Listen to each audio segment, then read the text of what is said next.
We Brits call it Don Quixote, which makes it sound like a cereal bar, but still, its significance is undiminished. I am referring, of course, to Miguel de Cervantes' El Ingenioso Hidalgo Don Quixote La Mancha. Sorry, Spaniards, I tried my best. Published today in history in 1605.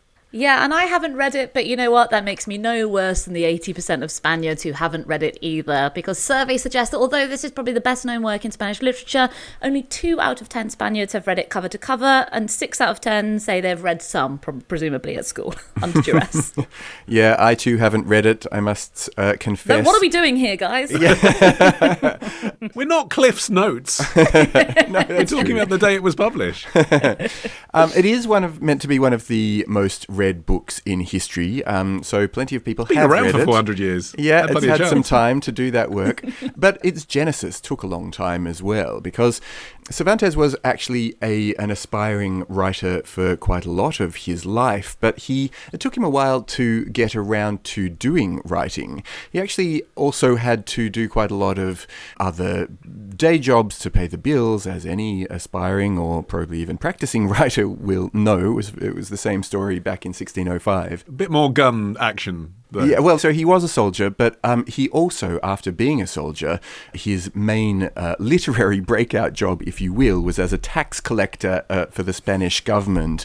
But due to a bunch of mathematical irregularities, which landed him in the Crown Jail of Seville twice, both in 1597 and 1602. And it was actually while he was behind bars that he is credited as having come up with a lot of the ideas for Don Quixote. It's so weird that he was in jail twice, and both times they just seem to have let him carry on being the tax collector again when he came out. Yeah. He was, sorry about that. See you on Monday.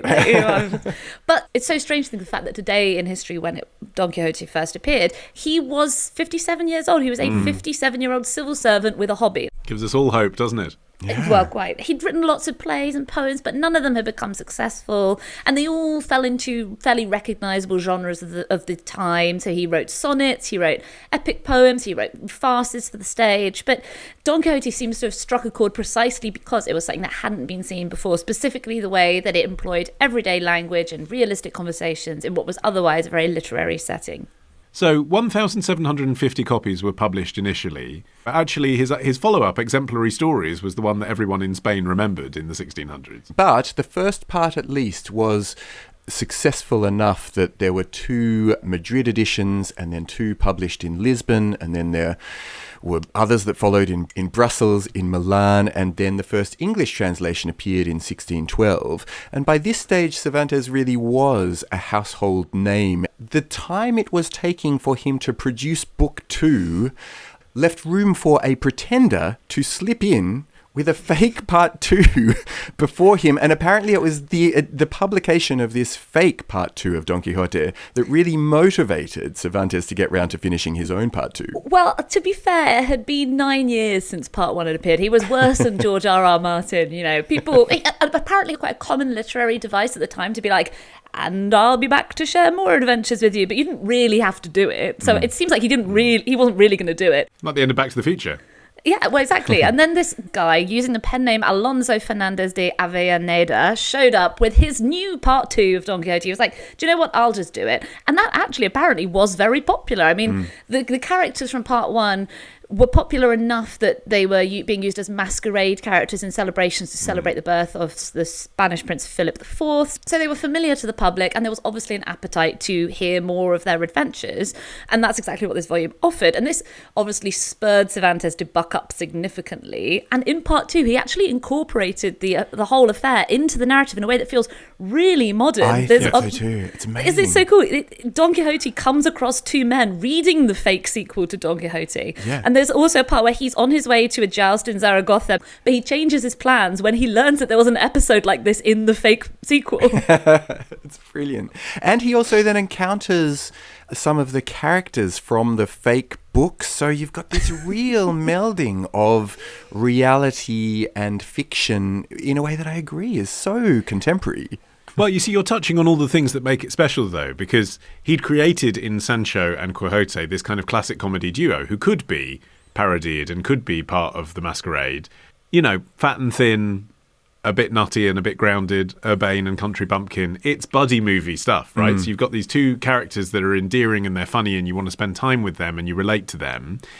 It is Shrek, basically, 400 years earlier, isn't it? Like, it's about chivalric literature and is parodying chivalric literature and having its cake and eating it. So it's like, let's all laugh at the slightly ridiculous traditions of the stories we've been brought up with about knights, exotic travel, adventure, the quick-moving plot, magic. But then you then receive all of those thrills directly. And a lot of it was inspired by the author's own life as well. So Cervantes had a really, I think maybe unfairly characterised him as kind of a grey, middle-aged tax collector, but he had been through so much by this point in his life as well. So we don't know that much about him because he was from a fairly obscure background. But he was probably born in 1547 in Cordoba. He had 6 brothers and sisters, and they spent their childhood moving around a lot. His father was pretty flaky and had a lot of debts, so they moved from place to place. And then he left Madrid age 21 after taking part in an illegal duel and fled to Rome. And that's where he eventually ended up in the military. When Spain entered the Ottoman-Venetian War, he got a friend to get him a commission,